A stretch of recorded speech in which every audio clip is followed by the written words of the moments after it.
Hi everyone, welcome back again to Esika's kitchen. Today I decided to try something new, making plantains at home for the very first time. I've seen so many people rave about how delicious and easy they are to prepare, and so I thought, why not give it a shot? For this recipe, I used ripe bananas, sliced them into round pieces, and got ready to fry them. Sounds simple enough, right? Well, I had high hopes for this recipe, but let's just say things didn't exactly go as planned.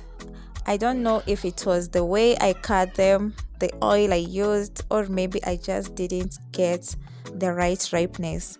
Either way, the end result was, well, not as tasty as I expected. But that's all part of the cooking journey, right? Sometimes we win, sometimes we learn. So stick around and see what went wrong. And if you have any tips for making perfect plantains, please drop them in the comments.